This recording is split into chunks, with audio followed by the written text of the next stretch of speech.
Assalamualaikum warahmatullahi wabarakatuh. Perkenalkan, nama saya Asnar Fakhri dengan NIM 21030360071. Di sini saya akan menjelaskan tentang moderasi beragama di era Rasulullah. Nabi Muhammad SAW diutus oleh Allah sebagai bentuk rahmat dan rasa kasih sayang, karunia dan nikmat yang diberikan kepada makhluknya di seluruh alam semesta.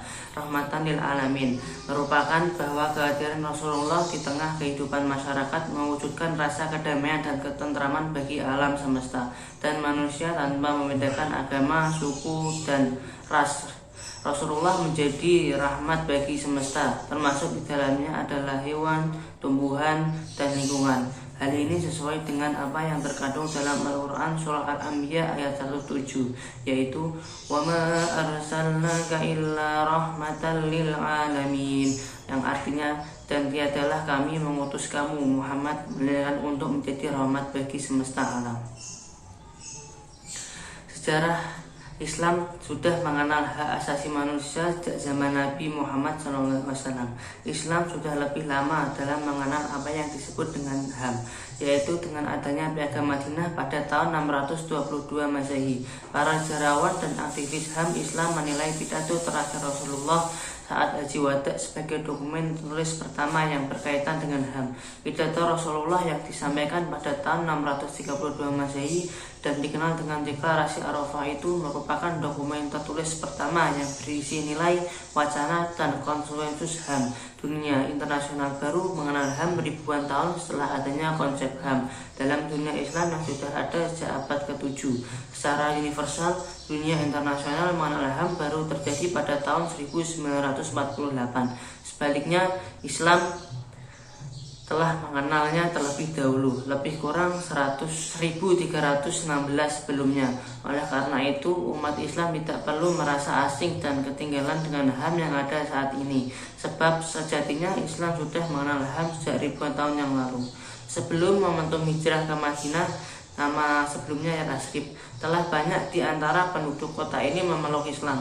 Penduduk Madinah pada mulanya terdiri dari suku-suku bangsa Arab dan bangsa Yahudi yang saling berhubungan dengan baik. Dari bangsa Yahudi tersebut, suku-suku bangsa Arab sedikit banyak mengenal Tuhan, agama Ibrahim, dan sebagainya.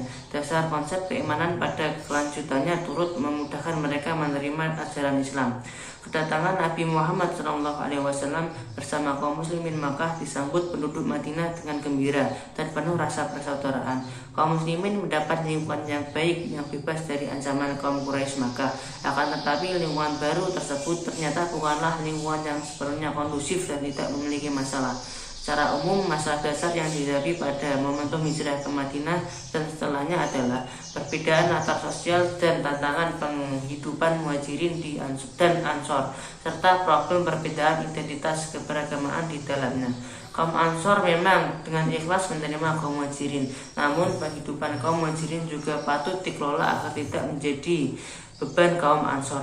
Nabi Muhammad sendiri pun memerlukan tempat tinggal yang sekaligus berfungsi sebagai pusat kegiatan bersama dalam rangka membimbing masyarakat baru di Madinah. Nabi Muhammad SAW dan kaum muhajirin juga menghadapi kenyataan dan tantangan baru dengan hijrah ke Madinah, yakni kenyataan untuk hidup berdampingan bersama masyarakat suku bangsa Arab yang belum masuk Islam dan kaum Yahudi yang sudah menjadi penduduk Madinah. Mereka ini lebih-lebih kaum Yahudi tentunya tidak merasa senang dan terbentuknya kaum baru, kaum muslimin dengan potensi disintegratif. Demikian, ancaman kaum Quraisy Makkah yang sewaktu-waktu dapat datang menyerbu merupakan kenyataan lainnya yang tidak dapat diabaikan. Menghadapi perbedaan identitas sosial kaum muhajirin dan ansor, Nabi Muhammad memberikan solusi moderatisme yang tepat dan jitu. Nabi Muhammad berusaha menyatukan potensi dan kekuatan yang ada dengan semangat menyusun suatu masyarakat baru sebagai kesatuan sosial dan politik yang terus berkembang untuk menghadapi segenap tantangan dan rintangan yang berasal dari dalam dan luar. Jalan moderatisme Nabi Muhammad jelas tidak pernah mudah. Kaum Ansor dan kaum Muhajirin disatukan dari latar yang berbeda secara geografis, keimanan, dan adat istiadat. Sebelum bersatu membentuk masyarakat Islam. Dan baru di Madinah, kaum Muhajirin adalah suku bangsa yang terbiasa dan kerap berselisih.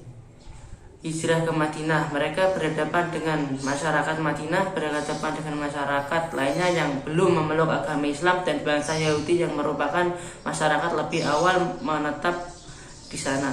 Bukan tidak mungkin orang-orang Yahudi tersebut berusaha untuk merintangi, bahkan menghancurkan pembentukan masyarakat baru kaum muslimin. Begitu pula dengan kaum lainnya, yaitu kaum yang musyrikin Makkah, yang merupakan ancaman yang harus selalu dihadapi dengan kewaspadaan penuh. Adalah sangat mungkin jika kaum musyrikin Makkah bekerja sama dengan kaum musyrikin Madinah atau dengan orang-orang Yahudi, bahkan dengan kabilah-kabilah lain di sekitar Madinah, dalam usaha menghancurkan umat muslim yang baru dibentuk itu. Atas segala kerumitan relasi dan potensi perpecahan sosial tersebut, Nabi Muhammad SAW menulis sebuah perjanjian untuk membangun dan mengikat perpaduan antara kaum Muhajirin dan Ansor. Kaum Yahudi Madinah dari suku Aus dan Khazraj juga turut menandatanganinya. Nabi Muhammad menyetujui untuk menghormati agama dan harta mereka menurut persyaratan yang disepakati bersama.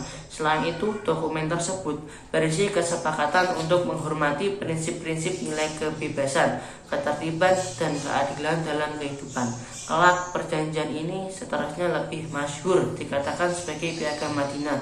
Dengan cara ini, Yasrib dan sekitarnya dinyatakan sebagai zona perdamaian serta merupakan tempat suci. Sekian penyampaian moderasi beragama di era Rasulullah dari saya. Selebihnya, jika ada tutur kata atau perbuatan yang salah, mohon dimaafkan. Terima kasih. Wallahul muwaffiq ila aqwamit thoriq. Wassalamualaikum warahmatullahi wabarakatuh.